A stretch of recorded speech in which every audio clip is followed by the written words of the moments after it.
La vida, con su manera mágica de susurrar, le presentó una oportunidad única: viajar a la India. Era un llamado, uno que no podía ignorar. La primera etapa de este viaje me llevó a vivir en un monasterio tibetano en las faldas del majestuoso Himalaya. Ahí pude saborear el budismo. Conocí monjes cuya simpleza esconde una sabiduría infinita. Compartimos conversaciones profundas, viví su estilo de vida y fui testigo de ritos y tradiciones milenarias. La segunda etapa fue en Rishikesh, la capital mundial del yoga. En esta etapa quedé a solas, y algunas señales me llevaron a un ashram dirigido por Swamiji y Sadhviji, un indio y una californiana, a quienes tuve la fortuna de conocer de una manera privilegiada.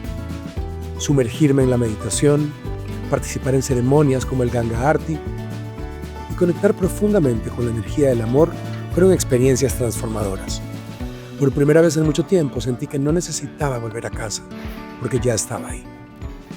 Uno de los momentos más significativos de esta etapa fue entrevistar a Sadhviji, una mujer cuya historia tiene la fuerza de esas narraciones que quedan tatuadas en el corazón. Creció en Hollywood, California, y en la Universidad de Stanford. En 1996, Sadhviji dejó atrás esa vida para mudarse a un ashram en Rishikesh, India. Allí, junto al río Ganges, encontró su propósito. Desde entonces, ha dedicado su vida al servicio desinteresado y la práctica espiritual bajo la guía de su santidad Puja Swami Chidanand Saraswati Ji. Actualmente, Sadhviji es un faro de acción y transformación, como secretaria general de la Alianza Global Interreligiosa Hai Jiwa. Trabaja incansablemente para asegurar que cada niño tenga acceso a agua potable, saneamiento y condiciones de vida dignas. Además, preside la Fundación Divina Shakti, comprometida con el bienestar de mujeres, niños y la preservación de nuestra madre naturaleza. Su liderazgo trasciende fronteras. Dirige el célebre Festival Internacional de Yoga en Belmont Park y ha compartido su inspiradora historia de Hollywood a los Himalayas en charlas TED y foros internacionales como el Parlamento de las Religiones Mundiales y Naciones Unidas. Su voz resuena como un puente entre Oriente y Occidente, entre la lógica occidental y la espiritualidad oriental. Pero más allá de títulos y logros, conocerla fue un regalo para el alma. Su historia me tocó profundamente y hoy siento el deseo de compartir algunas de esas enseñanzas con ustedes, porque lo que nace del corazón merece ser expandido. Sadhviji, thank you.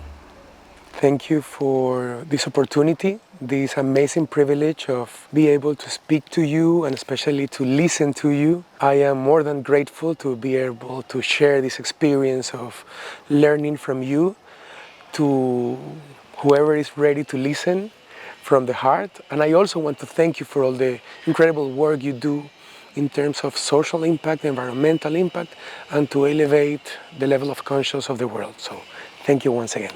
So beautiful to have you here.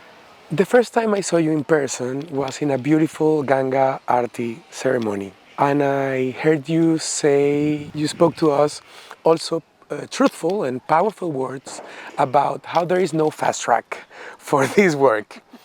But gladly, you also gave us a hint of what could it be if it exists. And you spoke that it is love. And when we hear, the path is love, we go to what we think is love or the idea I have or anybody else have. So I would like to know how would you describe it to actually be walking the path of love? How does it look or how does it feel? Love is the energy that runs the universe. Love is the energy from which a flower opens its petals to the sun. It's the energy from which an apple tree gives us apples. Love is the energy that unites us, that connects us. Love is that brings us into our absolute, truest, highest self. That's why that night I was saying, there's no fast track to enlightenment, but if you want the fastest way, it's through love. Because when you love, all of the doors open. Love opens all of the doors. When someone loves you, even if you didn't necessarily love them in the beginning, the more they love you purely, truly, slowly, your heart is going to open to them. Not necessarily romantically, it's not you're going to marry them, but slowly, slowly, slowly, you will also start to feel love. Love opens doors. And when we love God, it opens the door of our heart, and it opens the door of the connection between us and the divine, and between us and all of creation, because this creation is not separate from the divine. We are not separate from the divine. Every blade of grass, every flower, every tree, every animal, every species, it's one with the divine. And so when we move through the world with love, first, it opens us. And life has to be spent open, expanded, whether it's our heart, whether it's our consciousness, whether it's our mind, whether it's our lives, right? You go into a yoga class and it's all about, right, expanding in the body, in the breath, in the heart, in the mind, in the consciousness. Love expands us. Fear makes us contract. Love makes us expand. So when we move through the world with love, it expands us. It opens us. It connects us to the truth of who we are, which is love, and which is infinity, an infinite expansiveness. That's what the soul is, infinite, expansive. So in that experience of infinite and expansive love, we are connected to the truth of who we are. We connect with the divine, and we connect with ourselves. And in that, we then connect with all of the divine creation. And so it enables us to move through our world with love, because in the blade of grass, we see the beloved. In the drop of water, we see the beloved. In the tree, we see the beloved. It's like if your kid makes you paintings, whether they're nice paintings or not, you're gonna love them because you love the artist. So a little baby does scribbles on a piece of paper and you say, wow, so beautiful. And you put them up on your fridge. Anybody else says, that's nothing. It's scribbles on paper. But you love it because you love the artist. In the same way, when we love God, we can move through our world loving each other, loving Mother Nature, loving whomever and whatever we behold, because we love the artist. And we see the artist in the artwork. Thank you.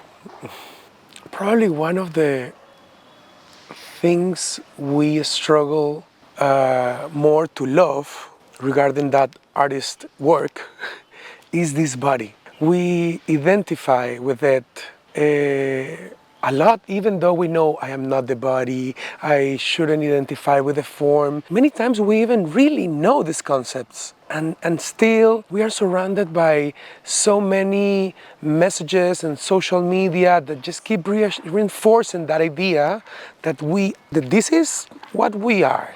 This is what we are, period. Or this is what we mainly are, but this is what we are. So how could you help us get a little closer to actually make that concept part of our mindset? This is what I refer to as the Hollywood to the Himalayas mindset shift, because what you describe is the Hollywood mindset. The Hollywood mindset says you are your body. You are its size, its shape, its color, its history, where it's been, what it's done, what's happened to it, its bank account, its followers on social media, its roles, its relationships, all of that. And so we suffer. We suffer competition, jealousy, envy, feeling of not enoughness. We suffer an experience of lack, and we bring suffering to others through our competition, through greed, through oppression, through pushing people out of the way. And we bring suffering to Mother Earth through this never-ending, constant yearning to just consume more and own more and have more so that this body can feel bigger and bigger and bigger. If I just could have another pair of shoes, if I just could have another pair of jeans, another handbag, then I would feel full and happy. And all of what that is about trying actually to return to that state of expansiveness, that state of truth. But it doesn't work when you do it through anything other than spiritual practice. Accumulate all the shoes you want, accumulate all the handbags you want, build as big a house as you want, get as many millions of followers online as you want. It's never going to fill that emptiness inside, because first of all, inside you're not empty, inside you're full. There is no emptiness inside. There is only fullness inside. What there is ignorance. That ignorance says, I am the body. And when I identify as the body in this Hollywood way of thinking, it's never enough. Doesn't matter what you have, it's never enough. You're never beautiful enough, you're never successful enough, you're never popular enough, you're never funny enough or happy enough or anything enough. That's why the Hollywood way of thinking makes us suffer. And it's not only in Hollywood, by the way, and it's not only in the movie industry in different parts of the world, it's everywhere. It's this way of thinking that has now gone through the world. The Himalayan way of thinking says you have a body, but you're not the body. You are soul. You are spirit. You are consciousness. You are divinity. You are love. You are fullness, wholeness, completeness, inseparable from the infinite divine. That is your true nature. And when we shift our mindset from the Hollywood way of thinking to the Himalayan way of thinking, regardless of where our bodies may be, that suffering ends. As a practice, a really powerful practice is a practice called Neti Neti. And the practice is very simple. It says, not this, not this. That's what Neti Neti means, not this. And you begin by simply realizing, I'm not my clothes. Okay, we realize that. I change my clothes every day. I don't change. I'm not my skin. Yeah, my skin cells slough off, they fall off, I get sunburned, they peel, but I'm still here. I'm not the blood. Give a blood donation, get a blood transfusion. I'm still here. Blood cells are constantly regenerating. And you go through layer by layer by layer of the body. And you realize I'm not my blood, I'm not my bones, I'm not my organs. Donate a kidney, I'm still here. Get my appendix removed, I'm still here, right? I'm none of that. And then slowly you start to go deeper and you recognize I am not neurotransmitters in my brain. I'm not serotonin, I'm not norepinephrine, I'm not dopamine. I'm not chemicals. I'm not electricity. I'm not an axon potential that's running down a myelin sheath down an axon. And when you realize that, then you realize I'm not my thoughts. I'm not my emotions. I'm not my memories. Because all of these things are just chemistry and electricity in our brain.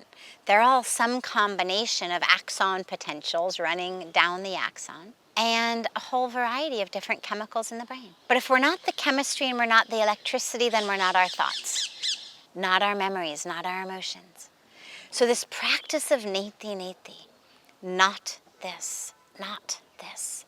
The moment that you catch your reflection in, a mirror or a store window as you walk by, and the mind immediately goes, looking hot today, or, oh my God, you've gotten fat, or, nice pair of jeans, or, ugly clothes. Whatever the mind says, good or bad, either way, you simply realize, Neti Neti, I am not this. Somebody says to you, oh, you are wonderful, you are so handsome, you are so sexy, you are the best. Neti Neti, I am not this. Similarly, somebody says to you, you are stupid, you are awful, you are worthless. Neti Neti, not this, not this.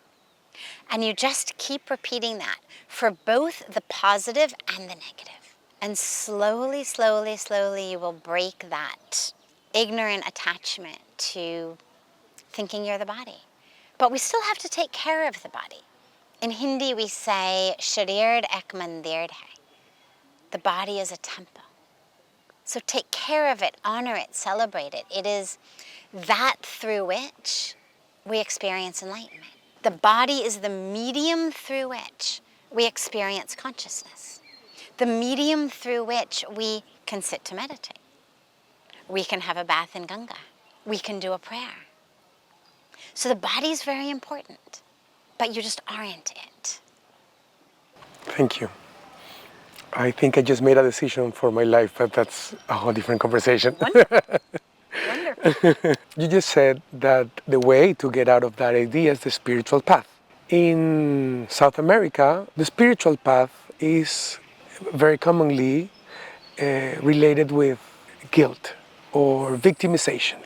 I come from that, and I still have emotions like regarding that, like mad to be raised with those ideas, and I try to look at it with less judgment, but I'm still there. But my question actually is, how could a person recognize a spiritual path that is actually helpful? Beautiful. Yeah, guilt is toxic. Guilt is that actually prevents us from ever fully blossoming into the truth of who we are. I'm very anti-guilt. If you make a mistake, repent, have regret, because regret and repentance are around an action. I told a lie. Yeah, I should feel badly. Badly enough that I don't tell a lie in the future. But I shouldn't feel guilt. Guilt says who you are is a wrong person. And you will always be wrong. Like you have no hope. The way to find a true spiritual path is to allow yourself to experience inside, what path is it through which I expand? Because remember, expansiveness is our true nature. The truth of who you are is soul, is spirit, is consciousness, is divinity. It's not bound by this body. It's expansive. It is light. It is all of those things that God is. Because we've been created not just by the Creator, but of the Creator. So all of the characteristics of the divine, grace, light, peace, purity, perfection, wholeness, that is who you are. Any path that makes you feel less than that might not necessarily be a path you want to follow. You want to follow a path that enables you to touch and experience and know the very fullness and wholeness and completeness and perfection of yourself. Now, that being said, we are also here in human bodies with a human karmic incarnation. And in this human incarnation, as we refine our vehicle, our vessel, our channel, we work on ourselves. We work to become more honest, more compassionate, more clear, more mindful, more connected. And with that, absolutely, there are times that we act in ways that are unskillful, you could say, that are not helpful to our path or to the path of others. Times that we act selfishly. And in those times, absolutely, we should feel a sense of regret for a missed opportunity, a sense of commitment to be even stronger in our commitment tomorrow. But it doesn't change the core truth of who we are as whole and full and complete. So we don't believe in original sin. We believe in original divinity. But that original divinity gets forgotten when we identify with the body, and therefore we act in ways that are ignorant. And in that ignorance, we hurt ourselves, we hurt others, we accrue negative karmic fruits. And that's the stuff that we need to work on. So when I say you are whole and full and complete and perfect, it doesn't mean that you don't need to work on your anger. It doesn't mean that you couldn't become more compassionate, that you couldn't work with more integrity. We can always develop more integrity, more sincerity, more compassion, more selflessness. But it means even in those times when you slip, you're still divine. The core of who you are is still divine. Pain and suffering are a great motivation to change. They can really ignite the flame to go outside of the comfort zone or that space where you can just keep going. But sometimes lives are just painful enough to keep going. No, you don't have that flame. Maybe a whole incarnation can just be, mild, if that's a word for it. Or you can have long periods of your life where you just don't experience something that moves you. Where can we find motivation in times like those? In every minute, regardless of what the external situations may be, pain, pleasure, gain, loss, that which motivates us should be to show up in love as much as we can in every moment. And it may not be a super successful, lucrative project that makes us, the CEO of a company or that propels us into wealth or stardom or anything like that. It may be just buying a sandwich for the guy on the corner. It may be just picking a flower and giving it to somebody. It may be just giving someone the smile that they need, the ear that they need. It can be so many things. It could be watering a tree. It could be planting a tree. But the question, the motivation for life should never be something that is only anchored in external achievement or attainment, because these things come and go. Even if I achieve it and attain it, well, then it's over, right? I mean, I work really hard for the exam. Best case scenario, I get an A. But then the exam's over. So then I'm still, again, searching for motivation. So the motivation should never be only from something outside, or my motivation is going to go up and down like this, right? I'm super motivated to do something. I get it. Wonderful. But then again, I'm not motivated anymore. So whether I achieve it or I don't achieve it, the motivation goes away. That which motivates us needs to be from inside, which is, why have I been given this life? And what am I supposed to be doing with this moment and this breath? And the clearest call to action that I know is show up in love, show up in truth, your fullest truth, not the truth of, that dress makes you look fat. The highest, deepest truth, which is love. And just ask yourself in every moment, how can I show up in love in this moment? How can I show up in love in this moment? And let that be your motivation. That actually connects with the question I am going to ask next. And it's a very personal question in a way, because I've done a lot of environment work.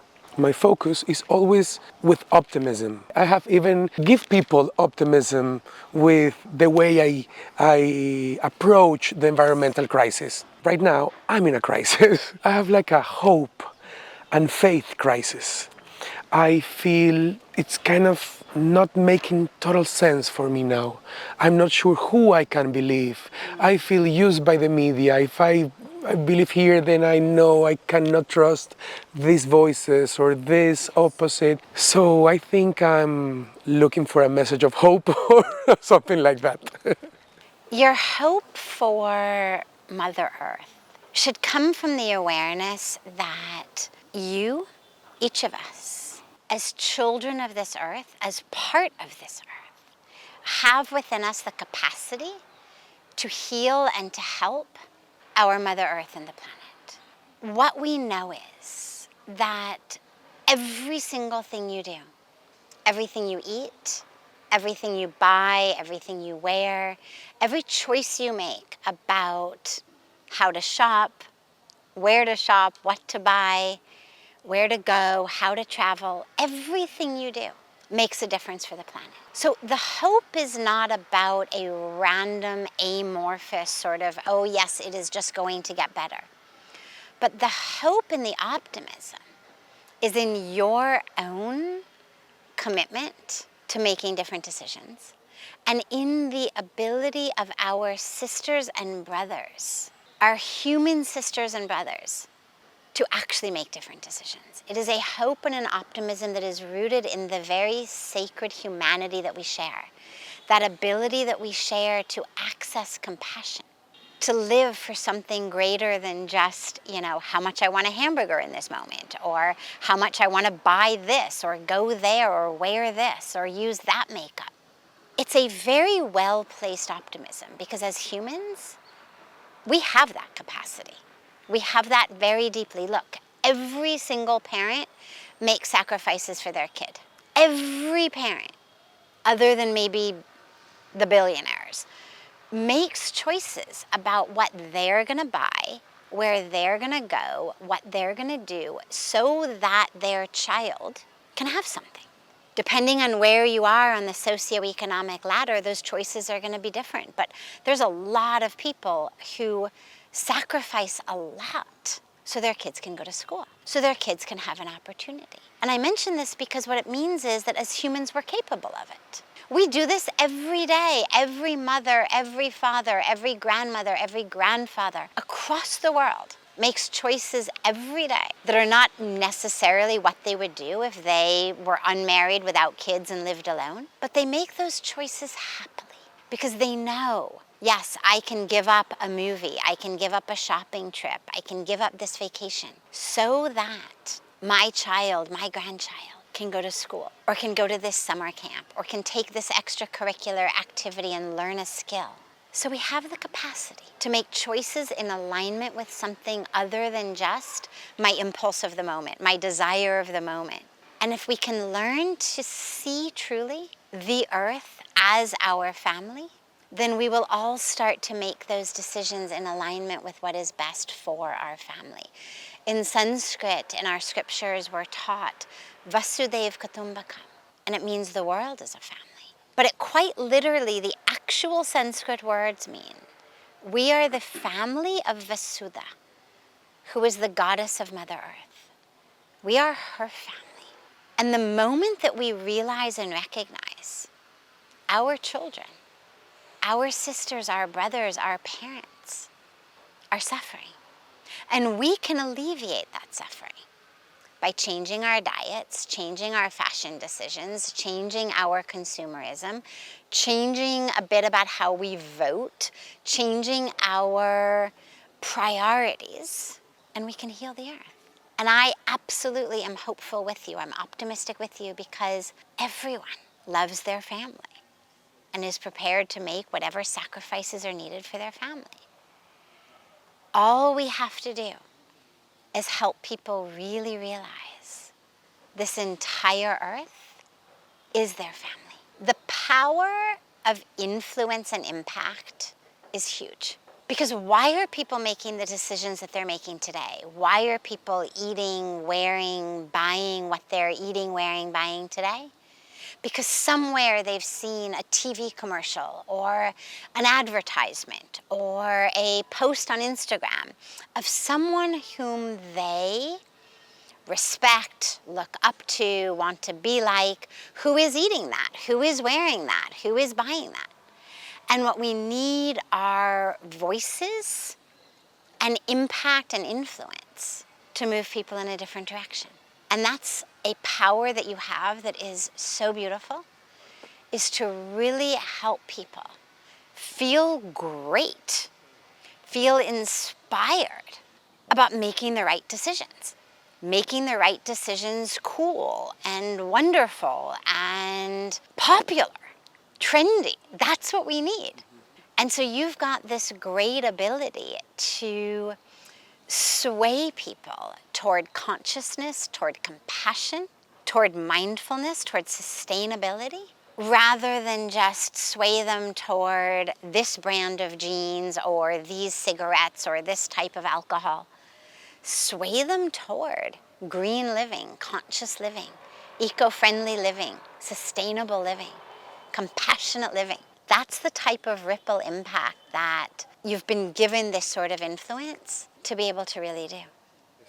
I would like to ask you about this incredible country that we are in, India, which from a Western point of view is hard to understand. It seems contradictory. The incredible spirituality and such poverty and crisis in so many ways. And for us, many times it just doesn't make sense because we see it with our point of view. How do you embrace those realities? So there's a couple of aspects. First, on a purely logistic level, there's 1.4 billion people in India, in an area that is about a third the size of America. So the sheer magnitude of the task of actually providing for everybody is enormous. It's enormous. And to compare it to countries that have such smaller populations, it doesn't work. You're comparing apples and oranges. You know, here you've got 10 people per square foot. In much of the rest of the world, you have 1 person per every 10 square feet. So it's a completely different dynamic when you're looking at, for example, growing food, when you're looking at water, when you're looking at job opportunities, whatever you're looking at. 1.4 billion people in a not very large country is an incredible undertaking. So a lot of what faces India today is really due to that particular dynamic. Spiritual aspect of India, which is so incredibly helpful on spiritual levels, on emotional levels, on psychological levels, on mental levels, on every level, can be a bit of a dilemma sometimes also with these sorts of things because we have such a deep belief in the perfection of the universe, such a deep belief in the law of karma and destiny, that sometimes people can be less than motivated to make a change because there's a bit of a sense of it's all God's plan. Wherever God has put me, that's exactly where God wants to put me. And again, mentally, psychologically, those people are much better off than the ones who are bitter and angry and depressed. But the ones who are bitter and angry and depressed might be somewhat more motivated to do something to change it. And so, yeah, you do see a bit of this paradox. But slowly, slowly, things are changing because slowly, people are realizing the power of spirituality in action. Because as we always say, spirituality doesn't mean that you sit this one out. It doesn't mean complacency. It doesn't mean laziness. It means that you stand up and you do your duty, but anchored and rooted and grounded in your faith in the divine, in your divine spiritual practice. There's a beautiful teaching from the Bhagavad Gita where Bhagavan Krishna says, Mamnu smard yudhyacha. It's one of my favorite teachings. And it means very simply, remember me and fight the war. That's the teaching that we all need. It means stay spiritually anchored, grounded in faith, in love, and stand up and do your duty. So slowly, there's actually a big change and there's a lot more people engaged in a lot of action. I think Mahatma Gandhi was a great torchbearer of that spirituality in action, nonviolence in action, compassion in action, prayer in action. But we're still in a situation with 1.4 billion people. Things are getting much better. The present government is doing a phenomenal and fantastic job. Just really active and activated and clear and effective and impactful.